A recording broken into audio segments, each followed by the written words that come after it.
जय गुरुदेव students. Today's topic is computer language. इससे पहले की क्लासेस में आप लोग कंप्यूटर, इनपुट आउटपुट डिवाइसेस क्या होती हैं, इन सब के बारे में पढ़ चुके हैं। But I am just telling the simple definition. What is computer? A computer is an electronic device from which we can get output of the any operation. And what is input device? From input device we can give instruction to the computer. What is output device? From output device we can get output from the computer. Now come in, what is computer language? Firstly we will understand what is language. Simply, language is a medium to express our views and feelings, to communicate with each other. We use language means simply अगर हम बोलें तो language हम किस लिए use करते हैं? एक दूसरे से कम्युनिकेट करने के लिए। अगर हम अपना एग्जाम्पल लें तो अगर हमारे पास हिंदी और इंग्लिश लैंग्वेज नहीं होगी तो हम एक दूसरे से क्या बोल के कम्युनिकेट करेंगे? मीन्स इन लैंग्वेज के थ्रू ही हम अपनी बातें एक दूसरे को समझा पाते हैं, अंडरस्टैंड करवा पाते हैं। अगर मैं आपसे किसी और लैंग्वेज में बात करूँगी तो आपको मेरी बातें समझ में नहीं आएंगी। So why we use language? For communicating to each other. ऐसे ही अगर हमें कंप्यूटर से कम्युनिकेट करना है तो कंप्यूटर से कम्युनिकेट करने के लिए भी कुछ लैंग्वेजेस होती हैं जिनके बारे में हम आज स्टडी करेंगे। And also to communicate with a computer we need a language which it understand. Means computer जो लैंग्वेज अंडरस्टैंड करता है हमें उसकी लैंग्वेज में उससे अंडरस्टैंड करना होगा या उससे कम्युनिकेट करना होगा। For every action it has been given instruction accordingly. Means अगर हमें कोई भी प्रोसेस सिंपली अगर प्लस करना है, 1+2 करना है, तो हमें कंप्यूटर को क्या करना पड़ता है? इंस्ट्रक्शन देना पड़ता है। वो प्रोसेस करता है, देन उसका आउटपुट हमें आउटपुट डिवाइस में शो होता है।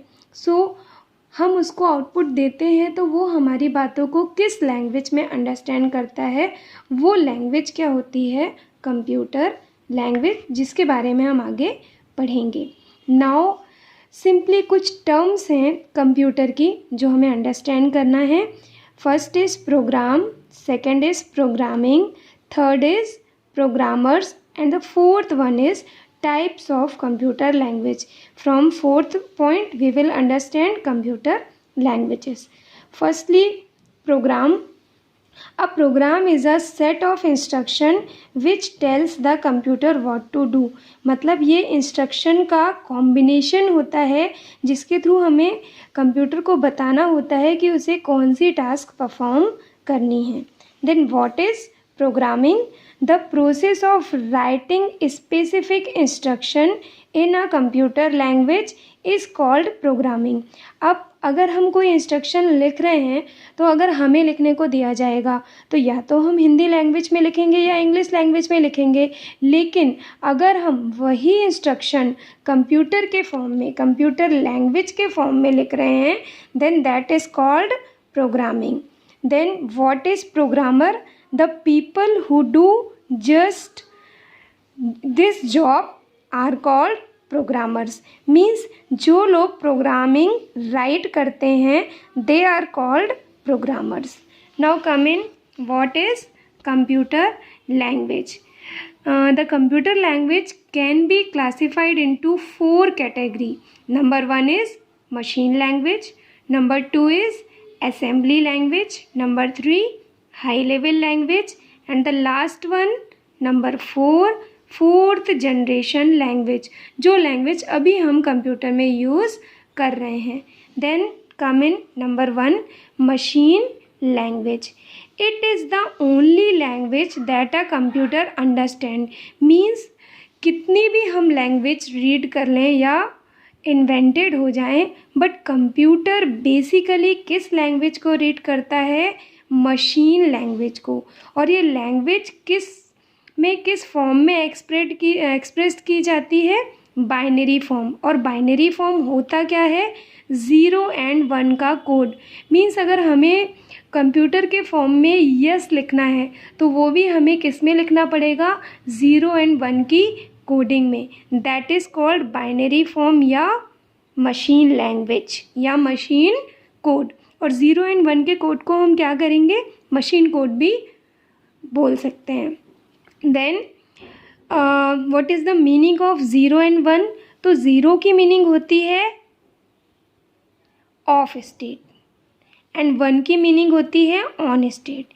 या फिर 0 की मीनिंग क्या होगी? फॉल्स एंड 1 की मीनिंग क्या होगी? True.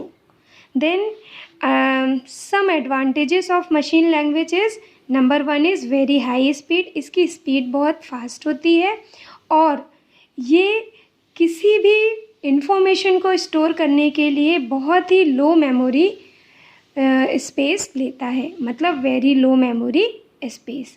But understanding and the learning of machine language is a very tough. Means कोई भी इस लैंग्वेज को जल्दी से अंडरस्टैंड नहीं कर सकता है, बहुत ही डिफ़िकल्ट होता है इस लैंग्वेज को अंडरस्टैंड करना। क्यों? क्योंकि इसमें सारे इंस्ट्रक्शन किस में लिखे होते हैं? 0 and 1 के कोड में। उसको हमें अंडरस्टैंड करना बहुत टफ होता है। This language is extremely machine dependent. ये फुल्ली किस पे डिपेंडेंट होती है? मशीन पे डिपेंडेंट होती है।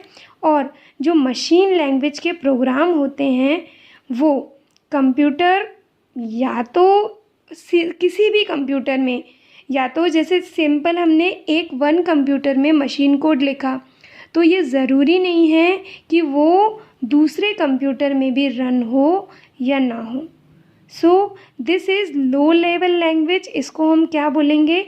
लो लेवल लैंग्वेज भी बोलेंगे, because of very few people opt for specialization in machine language.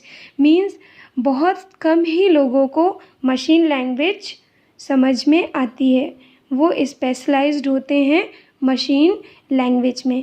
और ये बात हमेशा याद रखिएगा कि अगर हमने मशीन कोड एक कंप्यूटर पे लिखा है तो ये ज़रूरी नहीं है कि वो दूसरे कंप्यूटर में भी रन हो। सिंपली ज़रूरी नहीं है, हो भी सकता है, मे और may not be. Okay. Then next topic is assembly language. ये भी मशीन लैंग्वेज के जैसी ही होती है, but in this language we use mnemonic codes और सिम्बल्स। मीन्स यहाँ पर हम 0 and 1 यूज़ नहीं करते हैं। कुछ कोड्स दिए जाते हैं, वो कोड यूज़ करते हैं, कुछ सिंबल यूज़ करते हैं in place of 0 and 1। For storing data and instruction symbolic memory address are use. अब इसमें अगर हमें किसी भी इंफॉर्मेशन को स्टोर करना है तो हमें एड्रेस देना पड़ता है कि हमारा डेटा कहाँ स्टोर होना चाहिए, और उसको हम बोलते क्या हैं? Symbolic memory addressed. Then since the computer can understand only machine language. अब ये मैंने आपको पहले ही बता दिया है कि कंप्यूटर सिर्फ कौन सी लैंग्वेज को अंडरस्टैंड करता है? मशीन लैंग्वेज को। तो अगर हमने असेंबली लैंग्वेज में निमोनिक कोड या सिंबल यूज़ करके प्रोग्राम लिखा है तो उस प्रोग्राम को हमको किस में कन्वर्ट करना पड़ेगा? मशीन लैंग्वेज में। और कन्वर्जन के लिए हम एक सॉफ्टवेयर यूज़ करते हैं, उस सॉफ्टवेयर को हम क्या बोलते हैं? ट्रांसलेटर प्रोग्राम या फिर assembler. Means from that program we can convert assembly language program into machine language is known as translator program और assembler। मतलब जिन प्रोग्राम्स के थ्रू आप असेंबली लैंग्वेज में लिखे प्रोग्राम को मशीन कोड में कन्वर्ट करेंगे, that is called translator program and assembler। A program written in assembly language is called source program and means अगर हमने असेंबली लैंग्वेज में कोई प्रोग्राम लिखा है तो उसे हम क्या बोलेंगे? Source program. And the program converted into machine language by assembler. Means जो कोड या जो प्रोग्राम हम मशीन लैंग्वेज में कन्वर्ट करेंगे किसके थ्रू? असेंबलर के थ्रू, उसे हम क्या बोलेंगे? ऑब्जेक्ट प्रोग्राम या फिर ऑब्जेक्ट कोड। और असेंबली लैंग्वेज भी क्या होती है? मशीन डिपेंडेंट होती है। जैसे बाइनरी लैंग्वेज और मशीन लैंग्वेज होती है। Assembly language is also machine dependent and programming in this language is also very time consuming. Means जो इसमें निमोनिक कोड्स और सिम्बल्स यूज़ होते हैं उनको समझना थोड़ा टफ होता है, वो हमारी इंग्लिश लैंग्वेज में नहीं होते हैं, इसलिए उनको समझना क्या होता है, टफ होता है। So it is also known as low level language. Means assembly language को हम क्या बोल सकते हैं, लो लेवल लैंग्वेज भी बोल सकते हैं। देन नेक्स्ट टॉपिक हम आगे की क्लास में डिस्कस करेंगे। Thank you.